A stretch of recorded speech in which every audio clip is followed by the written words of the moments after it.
Bonsoir à tous et bienvenue dans notre édition régionale. Voici les principaux titres de notre actualité. Le lancement des états. Les élus du Conseil régional se sont réunis aujourd'hui en deuxième assemblée plénière extraordinaire. Ils doivent reconsidérer le plan de relance économique de la collectivité. Il fallait revoir le budget pour tenir compte des engagements pris dans le cadre du protocole de sortie de crise du 4 mars dernier. La région met sur la table 50 millions d'euros sans recourir à l'augmentation de la pression fiscale.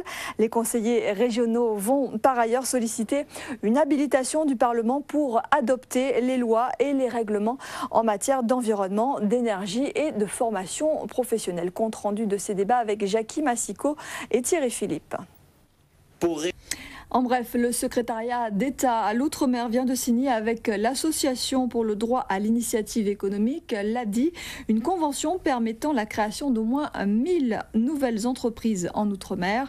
Le secrétariat d'État versera 2 millions d'euros au total sur 3 ans à l'ADI et cette somme servira à financer l'accompagnement des bénéficiaires. Par ailleurs, Yves Gégaud a annoncé la mise en place d'un prêt d'honneur à taux zéro pour soutenir l'activité des TPE, les très petites entreprises, dans le cadre du plan Corail aux Antilles.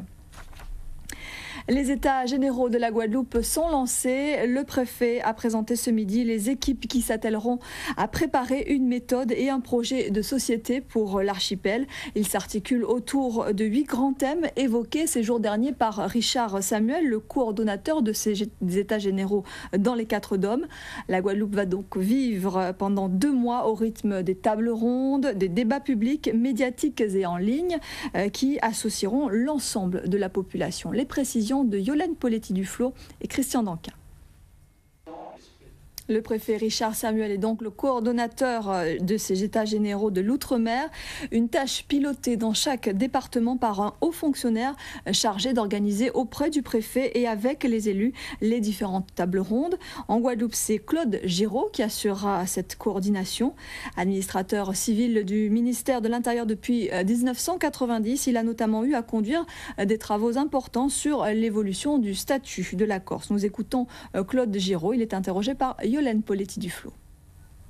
Vous l'avez entendu, les personnalités qui présideront ces ateliers ont toutes une expertise dans les domaines qu'elles ont en charge.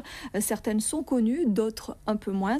Les 8 ateliers démarreront en tout cas le 15 avril pour s'achever le 15 mai. Et puis les conclusions parviendront au gouvernement le 15 juin prochain. Henri Ménel nous présente ces personnalités désignées. Social maintenant, les ouvriers de la banane affiliés à la CGTG restent mobilisés pour demander l'application de l'accord salarial à Bino. Ce matin, ils ont bloqué un nouveau chantier, celui de l'hôpital bananier à Capesterre-Belle-Eau. On devrait découvrir les images sans plus tarder. C'est la 2e action du genre depuis le début de la semaine, à l'exception de 3 planteurs qui ont accepté le principe. CGTG, le syndicat tient son 13e congrès jusqu'à dimanche. Il s'achèvera par l'élection du secrétaire général. Jean-Marie Nomertin, que vous avez découvert sur les images, devrait être reconduit en principe. En bref, hier, un accord a été signé entre le LKP et l'enseigne Ecomax, accord sur la baisse des prix s'appliquant à 100 familles de produits de première nécessité. Dès lundi, un double affichage, l'ancien et le nouveau prix, devrait être visible dans les magasins Ecomax. Et puis, autre accord signé entre la direction des radios RCI Énergie et le personnel gréviste. Les salariés ont obtenu satisfaction sur les principaux points, notamment l'application de l'accord Bino ou encore la procédure de titularisation des pigistes. Le travail reprend dès demain. Où est passée Gina Reyes? Cette jeune femme n'a plus donné signe de vie depuis le 14 novembre 2008. Originaire de la République dominicaine, elle était installée en Guadeloupe. Ses amis expriment de vives inquiétudes depuis cette disparition mystérieuse. Alors ce matin, ils ont décidé de manifester dans les rues de Pointe-à-Pitre afin d'interpeller le plus grand nombre. C'est un reportage d'Emmanuel Gombeau et de Paul Labéca. Le centre gérontologique du Rézé va bientôt se refaire une santé. Le projet de reconstruction, de relocalisation et d'extension de la structure va devenir réalité dès le mois de mai. Il faudra tout de même 3 années de travaux. Une mesure qui s'imposait vu le nombre encore insuffisant de centres d'hébergement pour les personnes âgées. Ce projet s'inscrit aussi dans une démarche d'amélioration des soins gériatriques.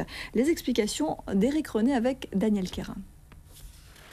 Le concours Cannes Major est entré dans sa phase finale. Les membres du jury, tous professionnels du secteur, ont examiné aujourd'hui les parcelles de cannes des 4 finalistes.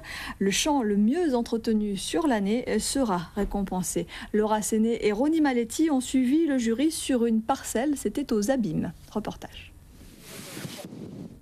Culture à présent, il y a quelques jours se tenait à Paris le Salon du Livre, un grand rendez-vous auquel plusieurs écrivains antillais ont tenu à participer.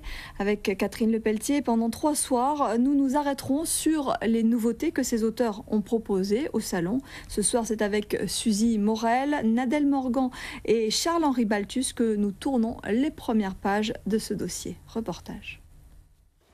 Voilà un reportage de Catherine Lepelletier et Jean-Louis Quérec. Comme chaque vendredi, voici maintenant un tour d'horizon complet sur les faits marquants de l'actualité sportive du week-end. Il y aura du football, du volley, du hand et du taekwondo. Un panorama signé Robert Gaspard, commenté par Henri Ménel. Voilà, c'est ainsi que s'achève cette édition. Je vous remercie de l'avoir suivi. La suite de nos programmes à 20h15 Cinémax, toute l'actualité cinématographique. À 20h25 Gadé Plus Loin, votre magazine en créole présenté par Rémi Senneville. À 20h55 un téléfilm français cet été-là. Puis nous on se retrouve demain à 19h. D'ici là, passez une très belle soirée et un bon début de week-end.